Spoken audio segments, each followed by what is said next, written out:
Hey, how are you? This is Matt Heisler with Vanderbilt Properties, and I did a video that was on ADUs in Massachusetts, and it was pretty popular.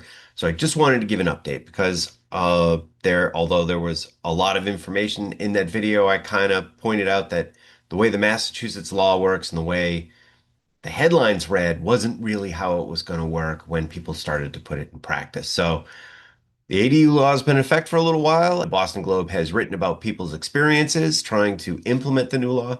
Let's see what I said and then what the article says itself. So if you go back, and I'll leave the link for the original video in the description of this one, so that you can go back and watch it. But basically, the main thing that I pointed out is that the local governments and the towns and cities in Massachusetts still have a tremendous amount of control over whether or not you can build an ADU on your property.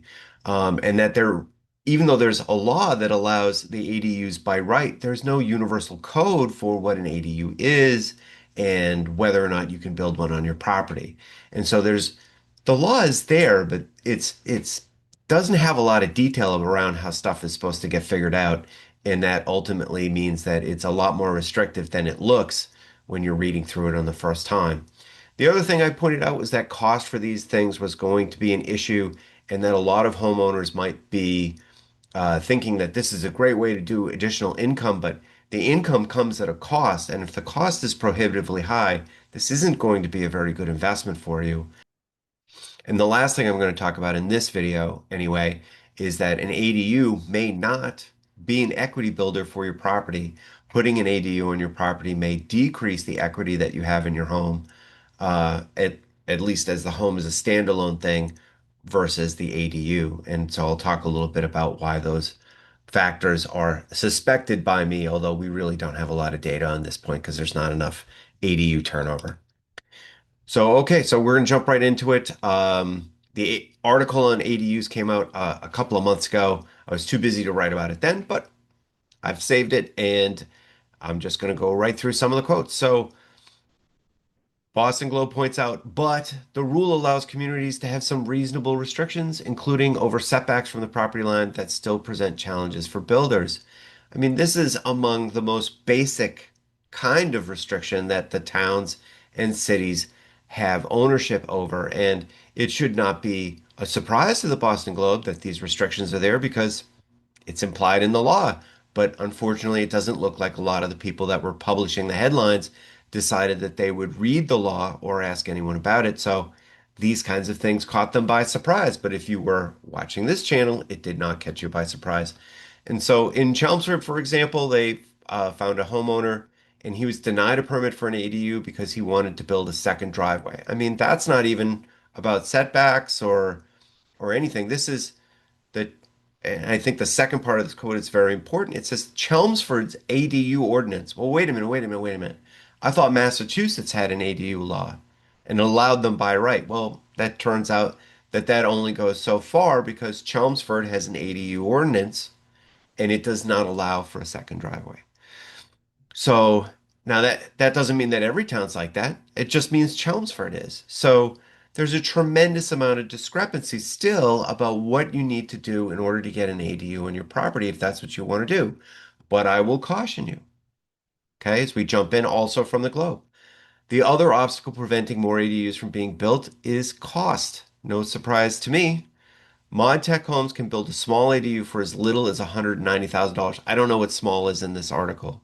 But many come in closer to 250. Now remember, your ADUs are only allowed by right if they're less than 900 square feet.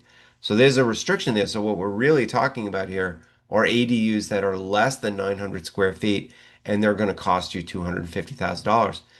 That's almost $300 a square foot.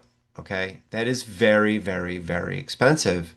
And it isn't guaranteed that if you borrow that money to build an ADU, that you're either going to be able to rent it out and have a very good return on your money.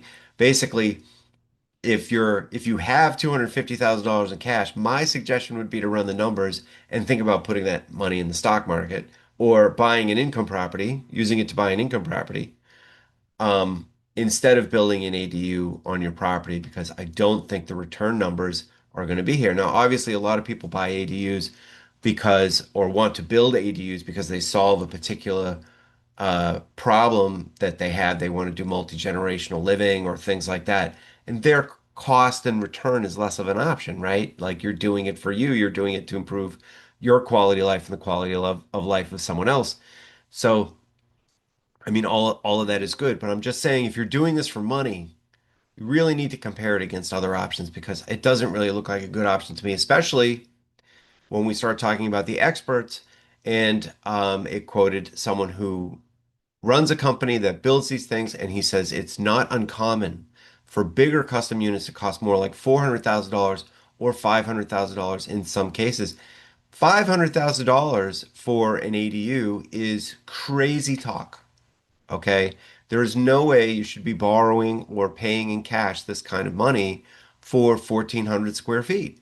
This is so much more expensive than just about anything else you could build that you really, really, really need to be cautious. So I know that people can get fixated on ideas about ADUs, but you can't just throw money at the problem. And I did promise, I mean, it isn't clear to me that just by having, if you add an ADU, your property is going to be more valuable. So, but let's say, for example, your house was worth $800,000 and you spent $300,000. I'll pick the lower number. You would think, well, I spent 300 here and my house was already worth 8, so now my entire property is worth 1.1. Believe it or not, there are actually ADUs that have been out there since before now. There are other houses that allow you to do multi-generational living, or they have specifically designated apartment type properties.